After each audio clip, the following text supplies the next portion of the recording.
The broadcast is now starting. All attendees are in listen-only mode. Hi everyone, this is Courtney Kesterson. I'm the Disaster Preparedness Program Coordinator here at CAHF. We are going to wait maybe just a minute more for the rest of the people to log on. We had about an extra 30 people register for today's webinar, so we'll give them another minute or so. And if you are having any technical issues, go ahead and drop a comment in the questions pane, and I'll be checking that now and then towards the end of the webinar. So first we'll be hearing from Rich Widerynski, who is our DRC consultant down in Los Angeles County. We work with him to make sure that we get all of the updates from the healthcare coalitions going on in LA County and passing that information on to you. And then I believe we will have Chris Sandoval from LA County EMS with us today as well. And so I'm going to put myself on mute here and then wait another minute. Thank you.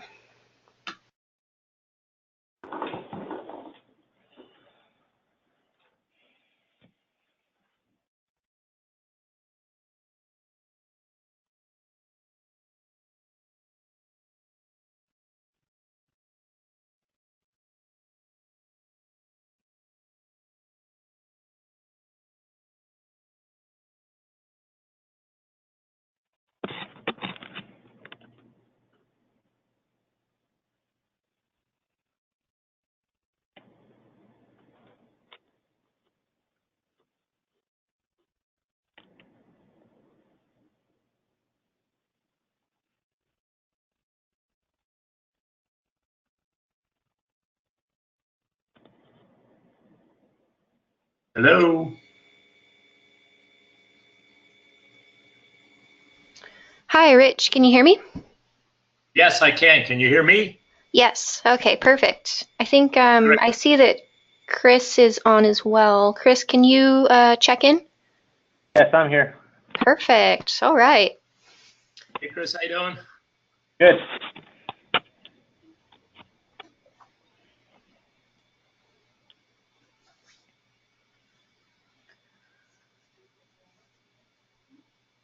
Okay, so we've had about 4 or 5 people join in the last minute or so. So I think we'll go ahead and get started. Okay. And at any point, if anyone stops seeing the screen or if it sticks, please let me know. I have the questions box pulled up here, ready to go.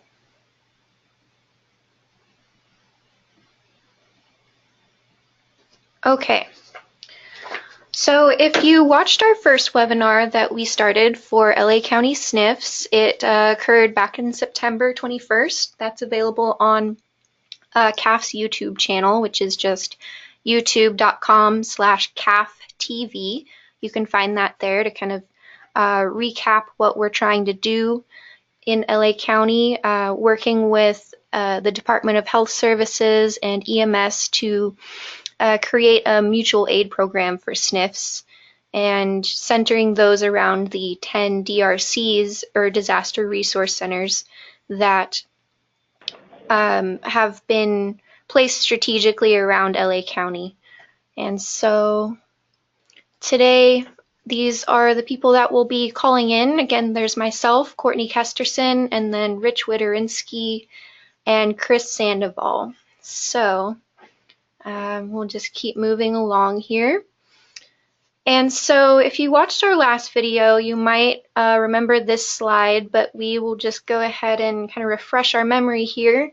Emergency management, it's like learning a new language, and it's a bit of alphabet soup sometimes, so we're just going to, as a best practice, try and use as much plain language as possible, or put a little guide in here for you like this. And then just to kind of reinforce the imperative behind creating this mutual aid program that we're trying to spread awareness for through this webinar series, This is kind of the situation we're looking at in LA County. There's 364 skilled nursing facilities in LA County, 10 disaster resource centers, and so we have to really rely on one another, finding sister facilities or in-kind facilities that you can create relationships with, and then also reaching out to other types of providers in your area, like your local hospitals, or attending the DRC meetings and networking with the county people that you would find there as well. And we currently have the program set up so that Rich Widerynski attends these meetings and passes along that information to us so that we can try and promote events that are going on for SNFs and they can get more involved. But we also want to encourage SNF providers to attend these DRC meetings as well. And so you can see here, they are kind of spread out, and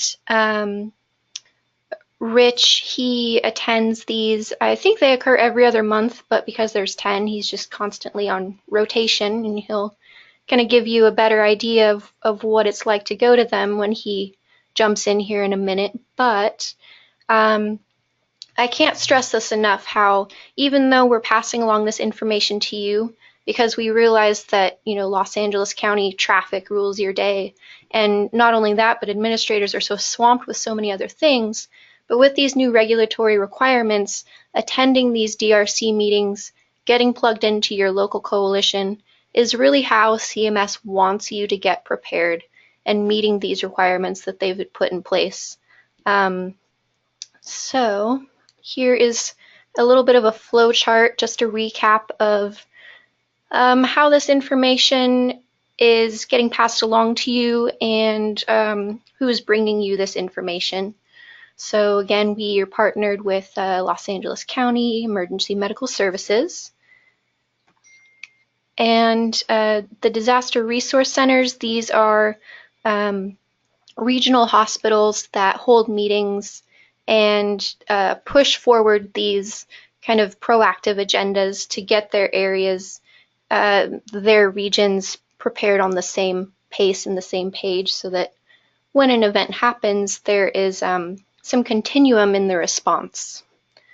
And so with that, I'd like to introduce Rich Widerynski. I've probably introduced him a couple times already, but again, he is our liaison to the DRCs, and he's a former administrator at a geropsychiatric facility called La Paz in the Long Beach area.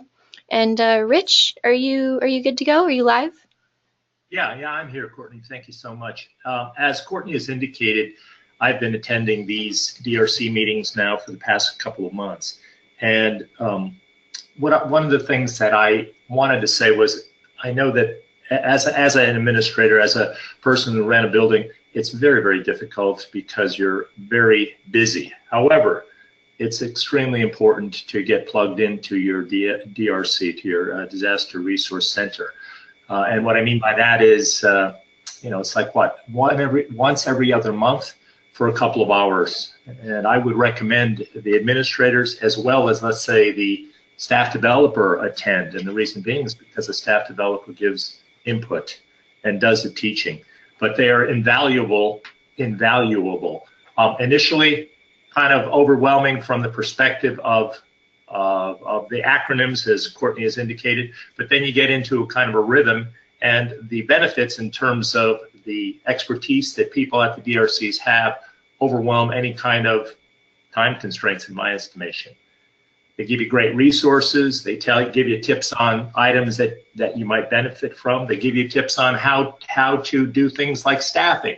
So there was a suggestion some weeks ago at one of the DRC meetings that I attended, that they said, make up a list of all of your staff and focus in on the staff that is closest to your building. And the reason why is because those are the people that are probably the most likely to return to work in the event of a disaster, because just they're closer. So anyway, I can't emphasize enough about how many about the fact that it's necessary to attend. Unfortunately, in the past couple of months that I've been going, I've only interacted with about a half dozen nursing homes that attended these meetings. And as you've seen from the thing that Courtney's got up there, the wonderful document, there's 364 nursing homes in this area and 10 DRCs. So we need to get the folks out. And if I can be of any kind of assistance to you in terms of ideas or suggestions, again, I'll be glad to. But CAHF is so well equipped and it has so many ideas and suggestions on their website that it's really becoming easier to fulfill the requirement of the disaster. Well, if a disaster were to occur. Now, Rich, over the past month or so, as you attend these DRC meetings, I noticed in the reports you were sending in that there is definitely a trend on focusing on lockdowns, maybe emergency staffing because of the buildup toward LA County's statewide emergency medical health exercise. Is that true? It is. And let's just talk about lockdowns. Obviously, we had this tragedy up in Northern California, and we saw what can occur when a school that is under attack locks down. Albeit they lost 4 people, but it wasn't the students at school where this occurred. And I'm surprised every time I hear about a disaster of this nature where people say, well, I thought it was fireworks. Well, you know what? It's not 4th of July. These aren't fireworks. These are people that are shooting. So the issue is sheltering in place, getting into a lockdown mode is very, very important. And that it should be kind of one of these no-brainer desktop exercises that we practice at our buildings, as well as a live exercise with perhaps the police or the fire department there as well. This could literally fulfill your requirement for the year in terms of disaster exercises, although one of the things that is emphasized by the state, the county, FEMA, and everybody else is exercise, exercise, exercise. And so that means that if you could do an exercise on a monthly basis, it would be wonderful because your staff get used to thinking and reacting in a manner that isn't panic-stricken. Right. So besides the build-up to the active shooter scenario that we will discuss a little bit later in the webinar, I saw in your notes that they're requiring all staff to get flu shots. And is there anything else that you thought was particularly important for SNFs to know just from these meetings in the last month? Well, Courtney, there has been an interest. Unfortunately, down in San Diego, they've had so many people who passed away from hepatitis A, and there's so many people who are hospitalized, and it appears as if this illness is coming to Los Angeles County. We take residents to our nursing facilities, whether they be skilled nursing facilities with people who have strokes and things of this nature, or behavioral buildings. And in many instances, in some instances, people have communicable diseases. And so it's important to choose the staff in your building if you are exposed to those types of things to get inoculated. So people like housekeeping, people like that clean up in your building. Hepatitis A in this case is what I'm referring to. Great. Right. And let's see. So I had 3 reports on here from your DRC updates. And just really quickly, I see in our question panel, Sister Rosario Therese, you were unable to see the next slide. I think I fixed it now. And I'm going to go ahead and hit the space bar. And it should now say Kaiser Permanente, California Hospital. So from this report, Rich, you did say that hepatitis A is now spread to Los Angeles. What were some of the methods that they were suggesting SNFs do in order to kind of mitigate that infection control strategies?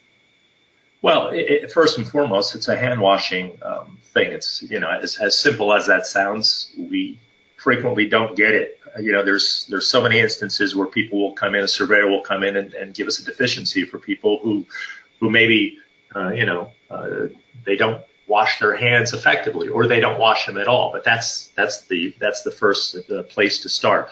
And then it's a matter of being aware of it. It's a matter of using new cleaning supplies, or even old cleaning supplies such as bleach and water, to clean the surfaces and doorknobs and places of this like that in a nursing home or in our skilled facilities.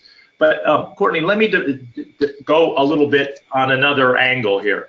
I was at the CAHF convention in Palm Springs past few days, and I bumped into a lady by the name of Jo Miller, who is she works for an organization called Meals for All.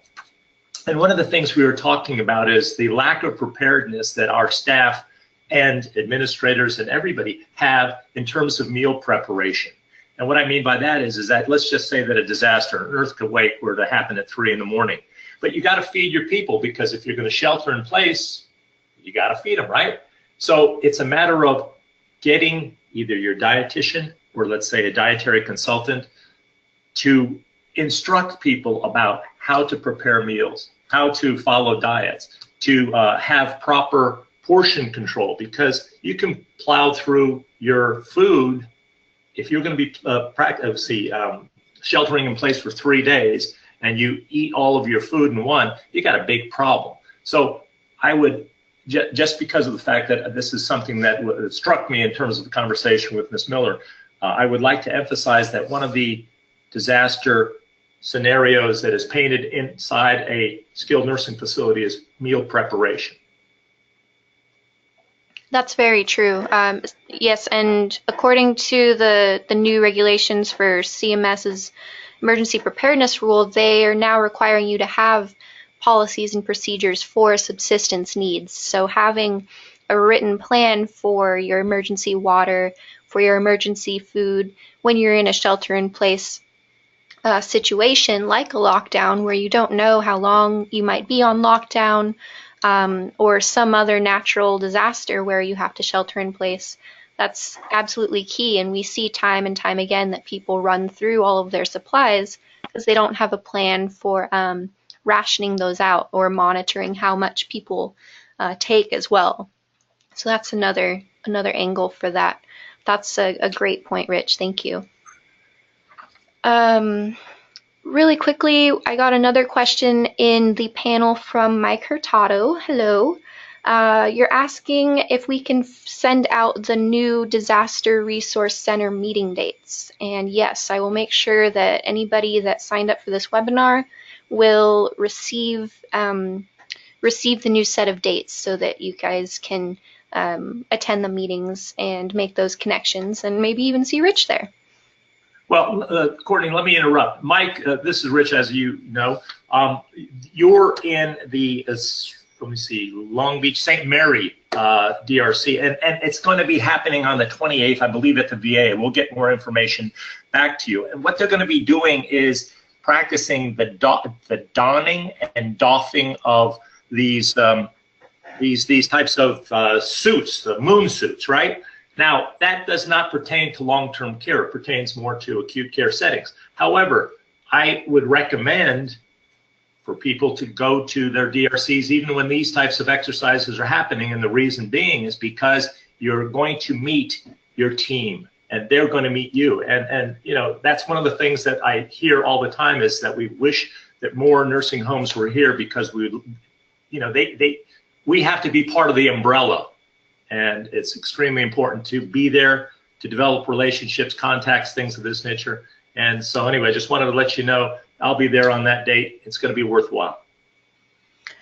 That's another great point, Rich. Yes, this is the whole push of this new CMS EP rule, is to get SNFs to think of themselves as part of the healthcare continuum or coalition in the county, because if there is a mass casualty incident, like a terrorist attack, which is the scenario for the statewide medical health exercise, hospitals will be practicing surge, or in a real event, they would be experiencing surge, and they would be looking to discharge patients to SNFs that have a lower acuity that might have been discharged in a couple days, and they're going to try and get them out early, and they'll be sending them to SNFs. So having that relationship with the hospitals in your area, having a relationship with the county, that's really what this exercise is all about. And so with that, we are going to move on from the DRC updates, unless, Rich, do you have anything else that you'd like to add before we talk about the statewide? Yeah, and again, getting back to the surge you're responding to, as again, people who went to the CAHF meeting the other day, wonderful morning meeting, and they talked about the fires in Northern California. And at one time, the fires were threatening the VA facility up there, and so they made a decision that the most acute members of the population in their facility had to go. So I think there was 138 or something of this nature. And so what they did was they used ReadyNet, and they dispensed these people to, I'm going to say, about 20 different buildings. Those buildings were recognized at that morning meeting.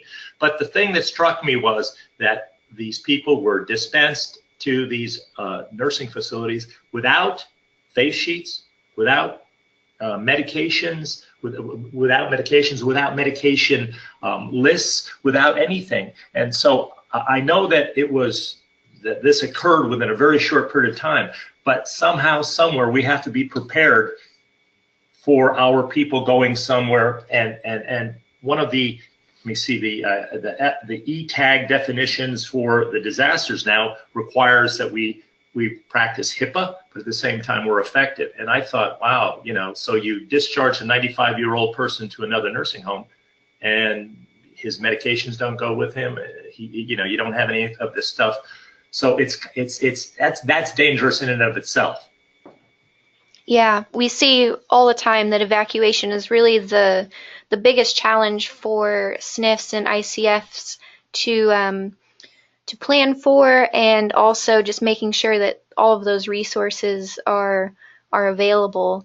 I actually got a question here in the panel from someone from the ICF community. Barbara asked, do DRCs pertain to small ICF group homes, and how to be a part of this? So Barbara, yes, DRCs are a great resource for ICFs. I definitely encourage anyone that's from an ICF or an IID to still attend these meetings. The only thing is that when you attend, there will be only a small portion that will be applicable to long-term care. Because it's a coalition environment, they are covering a lot of different types of providers, and for the last few years they have been focused mainly on acute providers.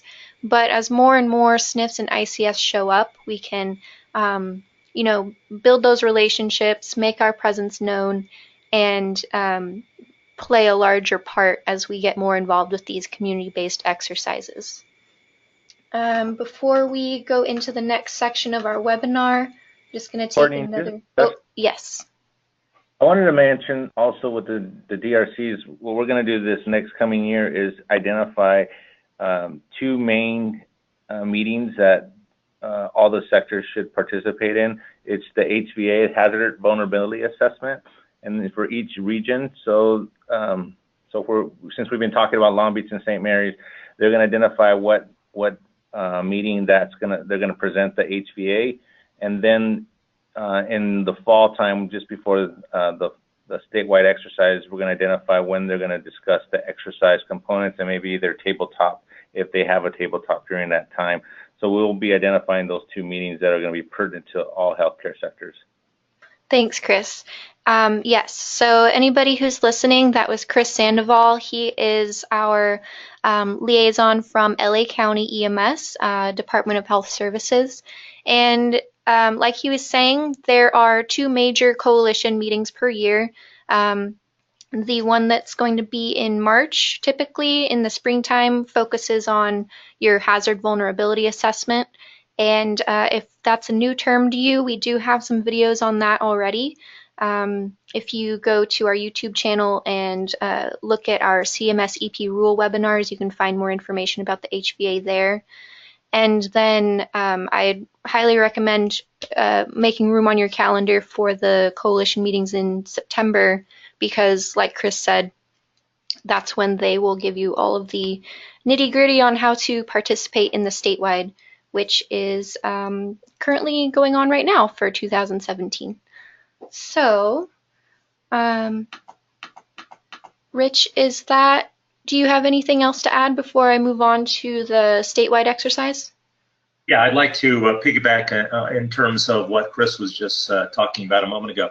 I've attended now in the past few months, it seems as if a lot of the desktop exercises were being done at our DRCs. And they're some of them are, you know, they pertain to more of the acute, but at the same time, many of them pertain to our populations. And so what I would recommend is that you come, you learn from the DRCs about the table topics. They can even give you table topics because they've practiced this for quite some time. We as let's say skilled nursing facilities are latecomers to this entire experience. And so there's a lot of stuff that they can provide in the form of tabletop exercises. Great, yes. And we also have a lot of resources on our website as well, CAHFDisasterprep.com.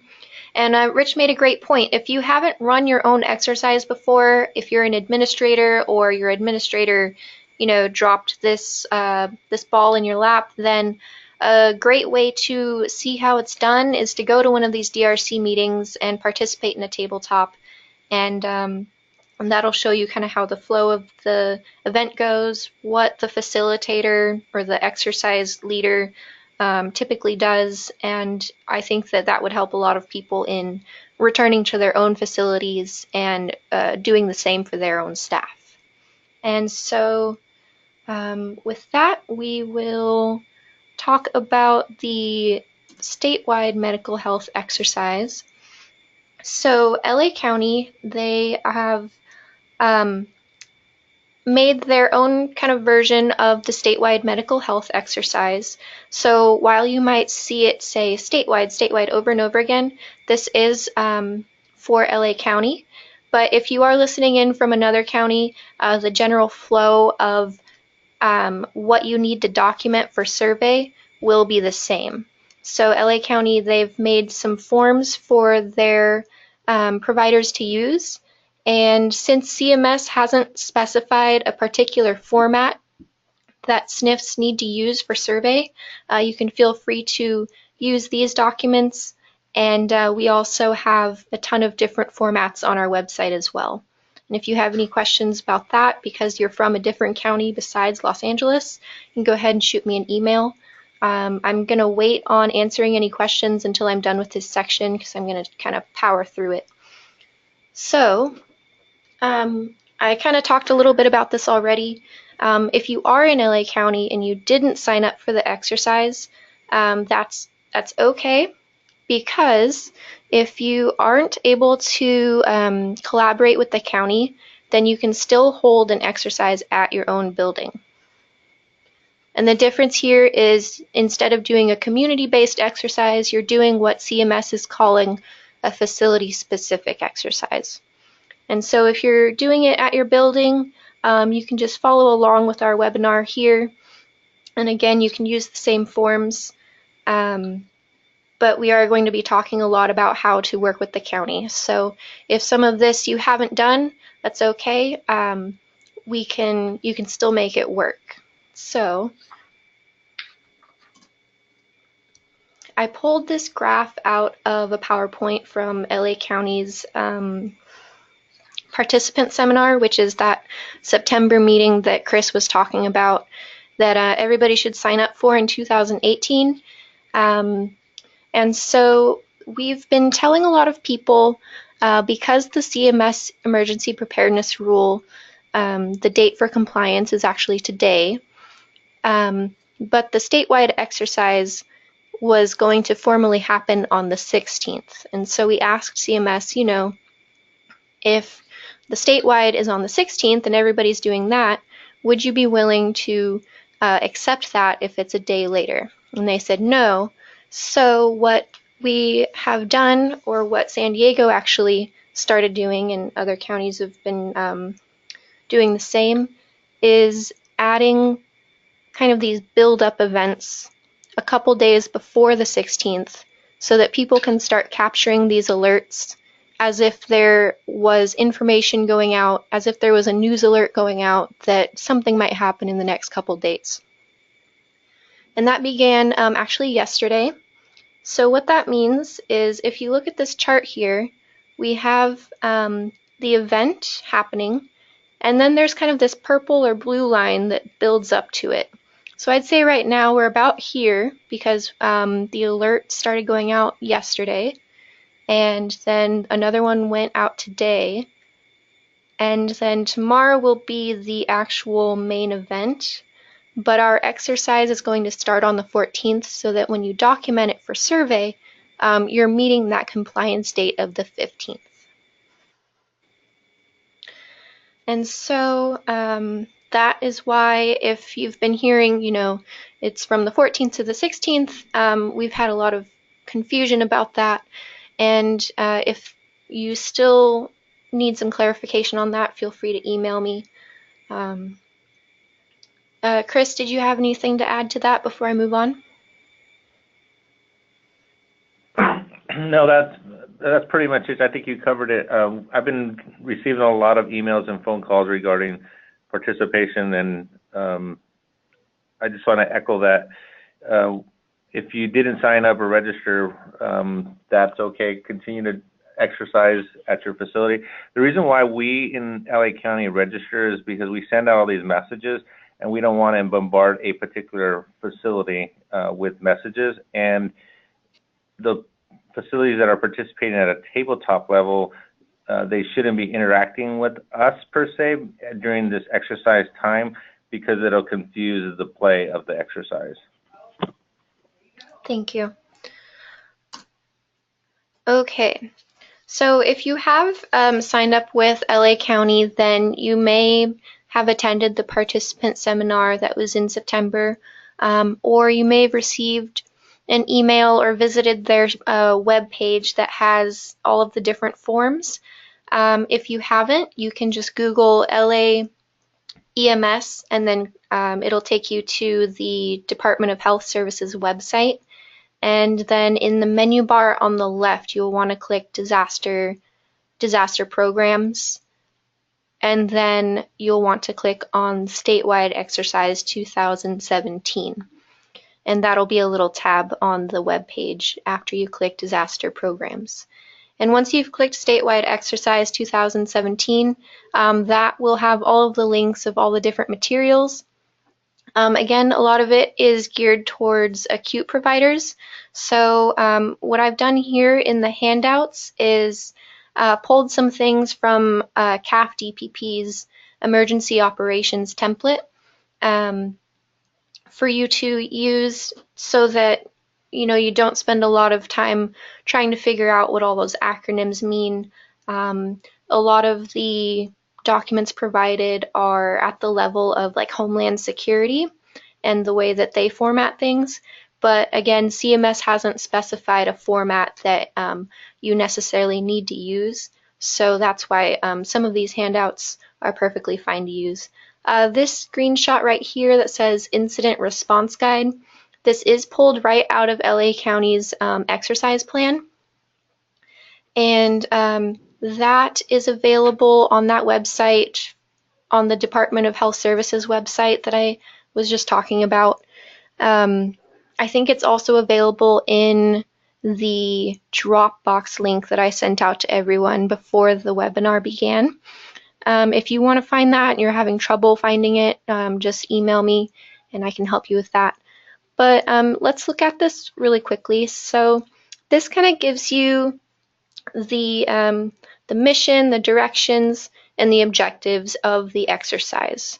And so these are made to be general enough that all the different providers can play along. And so if you look at the objectives, these are definitely some things that a SNF could do doing a well-being check on your patients, your residents, activating your emergency operations plan and staying in communication with the county authorities and the county's first responders. And then maintaining clinical operations. So that might be, for our purposes, reviewing your emergency staffing strategies, because as we'll see in a second, the scenario that LA County has written is a mass casualty incident that occurs on the freeways, and then there's a lot of freeway closures that could theoretically, for a SNF, impact your staffing.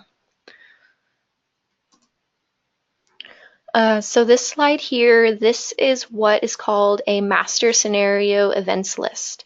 So this is a spreadsheet that breaks down each action that goes on in the exercise, and it breaks down who's doing what and what method of communication is being used.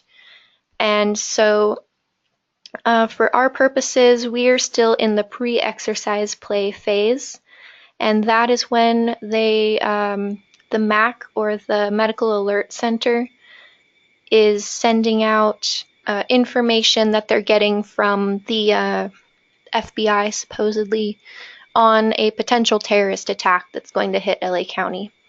And the FBI is represented here by this JRIC, that stands for the Joint Regional Intelligence Center in Los Angeles County, and they are a subdivision of the FBI. So the scenario is that the FBI has been gathering intelligence on a possible terrorist attack, and so the first 2 days, which would be yesterday and today, is kind of a buildup of this awareness that something may happen. And Chris, you can jump in at any time if you hear something that I may have missed or something that you think is important. Okay. So this alert went out yesterday, and this email was sent if you signed up with LA County. I believe it may have gone out on Layhan as well. Chris, do you know if this exercise inject was sent out on Layhan? I believe it was not sent out in Layhan. I didn't see that message out. Okay. Well, either way, if you signed up, you received this email. If you didn't sign up, that's totally fine, because you can activate your own exercise whenever the administrator or whoever is leading the exercise has decided. And this is kind of the independent planning that you would have to do if you are going to be doing a facility-specific exercise in the future. So Courtney, could you define Layhan, please? There may be some people that don't know what that acronym means. Okay, great. Yes, perfect. So Layhan, that stands for Los Angeles Health Alert Network. If you've heard of CAHF, which is just the California Health Alert Network, because LA is so large, they kind of have their own little mini version of it. And if you haven't signed up for that, I really recommend it. And you will get alerts on anything from the hepatitis A outbreak to announcements for exercises like this. And so when you're planning your own exercise and not working with the county, it takes a couple months of planning and coordinating your staff schedules and all that sort of logistics. But that's the benefit of working with the county, is that you can receive these alerts and they kind of start the clock for you. So LA County, they started the clock yesterday by sending out this alert. And so for a SNF, this would kind of activate your exercise and maybe put you on alert. And then it would be up to each facility to kind of identify what sort of things you would do if you were going to go on alert for a possible lockdown. Oh, right. So what do you do with that email if you signed up with LA County? Save it, because that will be something that you would show a surveyor to show that you participated in a community-based exercise. And we'll review at the very end what you need to show a surveyor for a full-scale exercise, so we'll revisit that part. So some example actions that you could take when you receive the email: put your staff leaders that you've identified to participate in your exercise, put them on alert, and make note that you are activating your emergency operations plan. You could start some sort of activity log. We have templates for that on our website, and I'll make sure that that goes on the Dropbox link when we put this up on YouTube. Another thing you could do is assign a staff member to be your PIO and just monitor any new developments in the sort of situation where the FBI is telling you, or the JRIC is telling you, there might be something coming. So another item that you could do as well, ask your maintenance director to review what it would look like when you go on lockdown. And then the administrator or whoever would handle staffing would want to possibly make a short list of who would live in the immediate area in case freeways get closed down. Rich, can you think of anything else to add since you're a former administrator? No, I think you've been hitting the high points, and again, the issue of staffing when these types of things occur are extremely important because, as you pointed out, some of the freeways will be impacted. So it's a matter of also determining how to get to the building on other roads. I spoke with somebody, an administrator, the other day, and that person said exactly that. They said, I try and take other ways home and back to my facility on a weekly basis. He says he does a different route. And the reason why is because he prefer to be prepared just in case a freeway is down or some other thoroughfare is out of his reach or he's unable to take that road. Right. And pre-planning evacuation routes north, south, east, and west of your building is always a great idea. And then just plopping that into your emergency operations plan so that you have that ready to go when there is an event like this. All right, so moving on. So today there was the second alert that went out, kind of saying, the situation is building. And then we have some examples of how to continue your exercise. What would your staff members be doing in this exercise when it's still kind of this abstract event that hasn't really affected you yet? And so keeping your PIO on alert, having them maintain communications with the county if you're on ReadyNet, or checking just having them check their emails in case some of these alerts come in, and then continuing to plan for maybe a staffing shortage. And then I would start possibly, or maybe yesterday or the day before, introduce these policies and procedures for lockdown to your staff if you have new hires or you have people that haven't been through a lockdown exercise before. And so tomorrow is going to be the main event, and the scenario, I believe there is a multi-site terrorist attack. The exercise planners, they really tried to make it something that affected the entire county. So the scenario is that there's a semi-truck full of fuel that stops on the freeway. People get out and start shooting. And you can find the scenario on the LA County EMS website in all of those resources I mentioned earlier. But as we kind of break down how to do the exercise, as we kind of look at how you actually conduct the exercise, the scenario isn't always so important as the objectives that you identify. Because going into lockdown, sheltering in place, that can be caused by a number of different situations. So even though this exercise is a little bit abstract for SNFs, it really just comes down to adapting it to the things that you want to test in your own emergency operations plan. So we have some more examples of things you can do tomorrow to, test your staff in this sort of lockdown situation. And then we actually have an entire checklist as one of the handouts of some of the different things you can do to respond. And if you take a look at that, it's called the Incident Response Guide from the Nursing Home Incident Command System. If you're not familiar with some of the different terms there, that's okay. Just use it as a checklist and use what applies to you. And just make sure that you record the things that you actually do and which staff member does them. And you'll want to include that for showing that to the survey afterward. And so like I was saying, sometimes because the county is trying to write a scenario that works for 17 different types of providers, it's easy to think, this scenario may not actually affect me. But again, we're really testing our emergency operations plans.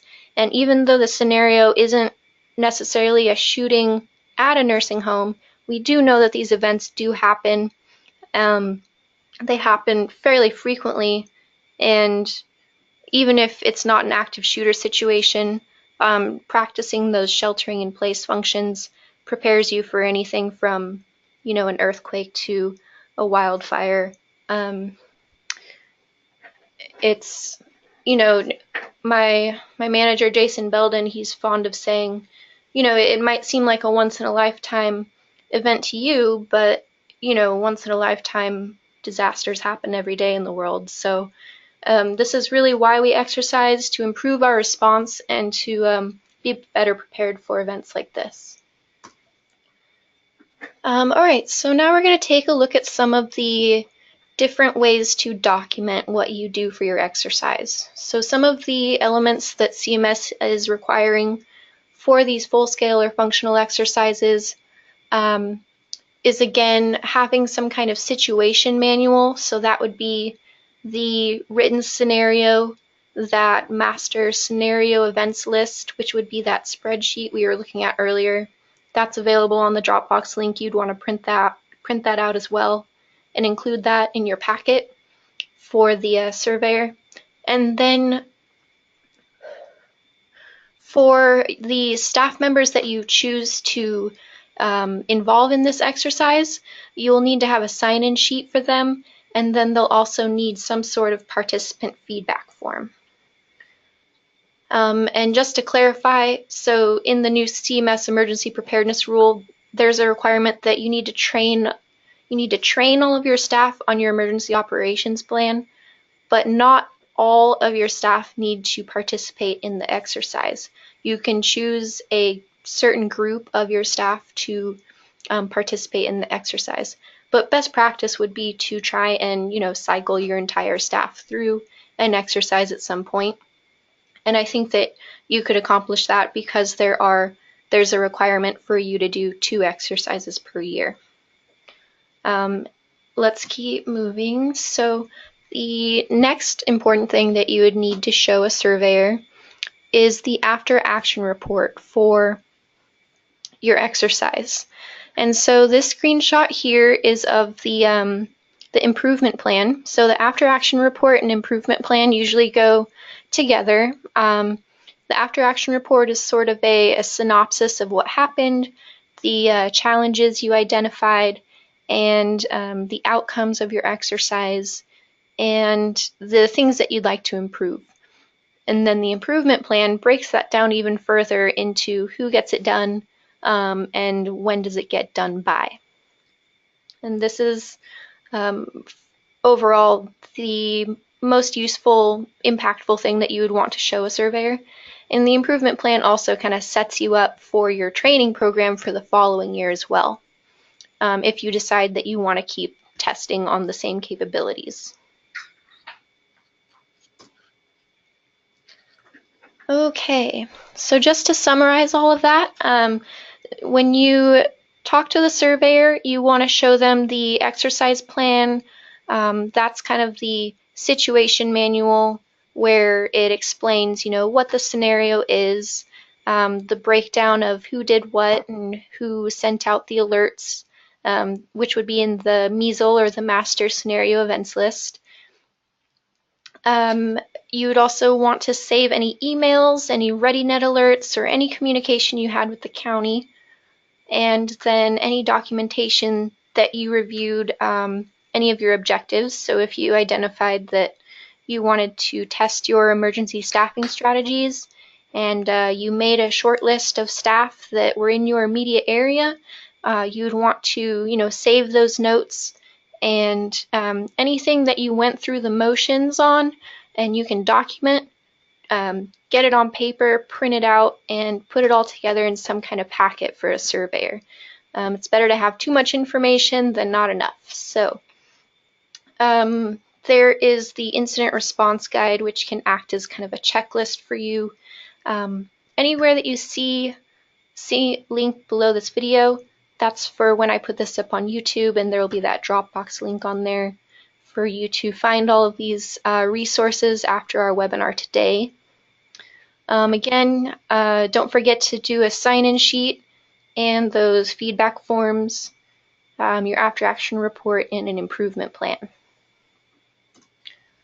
And so I think that wraps it up for our content today.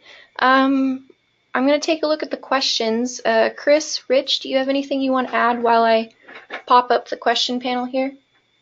Yeah, the surveyors are not going to be doing the evaluations of the facility. It's going to be life safety, and as a result, these are people who look at things in a different fashion than the surveyors do. This emerged the other day at the CAHF meeting as well, in terms of who's going to be doing this. Thought I'd throw that out. Yeah, that's a great point. So Cruz Martinez asked, what is our YouTube link? It's youtube.com/CAHFTV, and that's CAHFTV. Sergio Cruz said, for tomorrow's LA County 2017 statewide, do we train our staff simultaneously while the exercise is taking place, or does the facility do that at their own time? Hey, Chris, do you think that you could clarify on this for me? Is it if a SNF is participating with LA County, do they need to activate everything exactly at that time?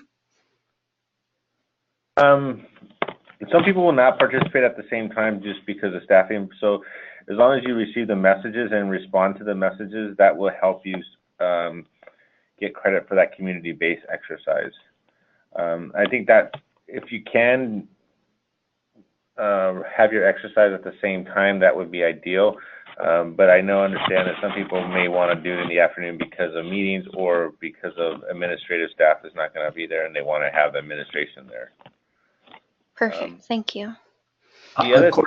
Yes. One other thing is that some people signed up for functional exercise, which is it's a facility-based exercise, versus a full scale is more of a community-based exercise.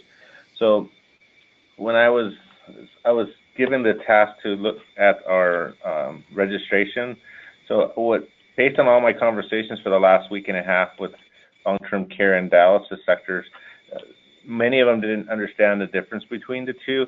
So what I did do is, to err on side of the facilities, I made it that all functional and full scale will be getting messages. Awesome. That helps. Yes, thank you. That's really helpful because I get asked that a lot as well. Let's see.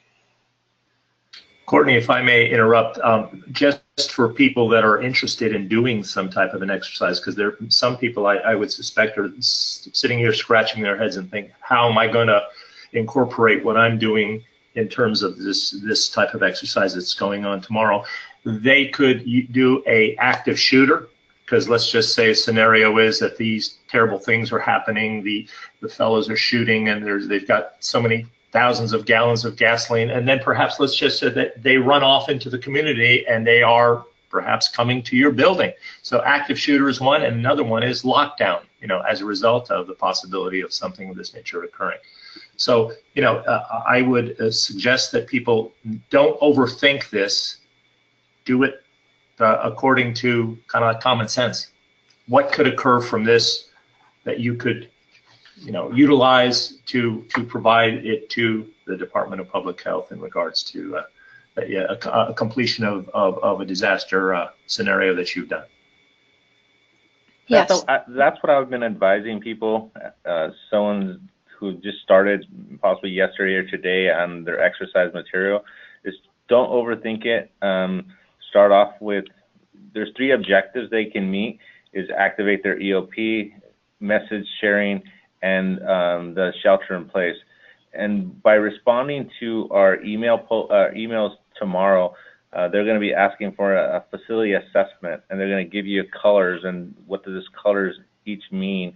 And by you responding to us in that manner, by an email or even by ReadyNet, if you're on ReadyNet, you're sharing information, and that's important on our end because we can understand the status of our facilities in the county. It's communication, yeah. Right. Cruz Martinez asked, is it too late to enroll for the exercise tomorrow? It's too late to enroll with LA County, but that doesn't mean you can't do the exercise. You would just be doing what we're calling a facility-specific exercise.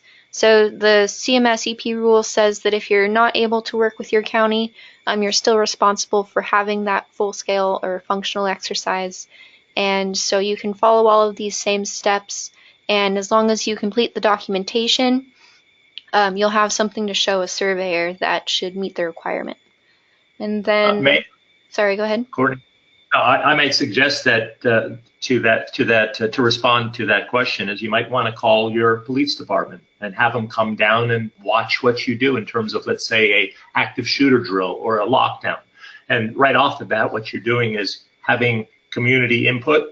You're developing a relationship with this police officer, and you're going to get credit for it. So it's kind of a no-brainer way of doing this thing. Right. The other thing, Jeff, if I may, is if you had an event throughout the year, this is something that people are missing.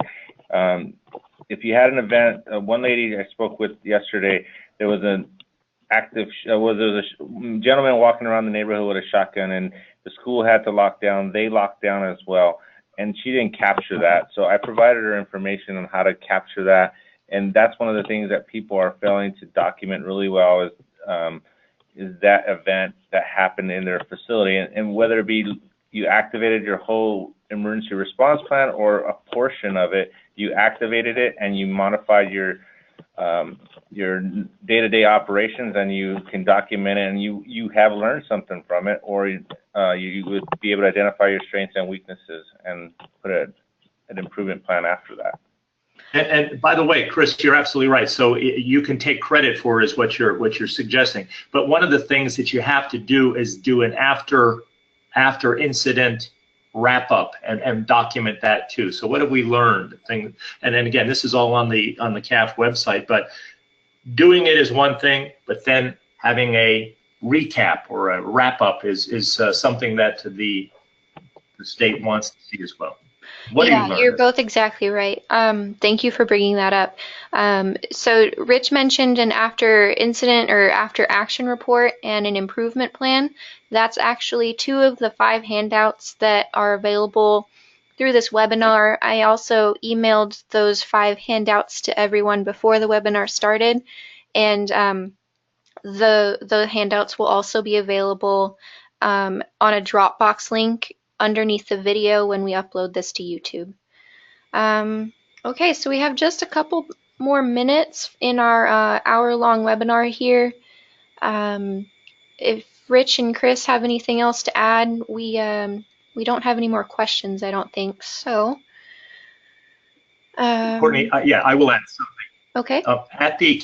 At the CAHF function, Jason and you gave a wonderful in-service on overview, E-tag definitions, and survey procedures for this process. And so Jason and you went through all of the E-tags that pertain to disasters.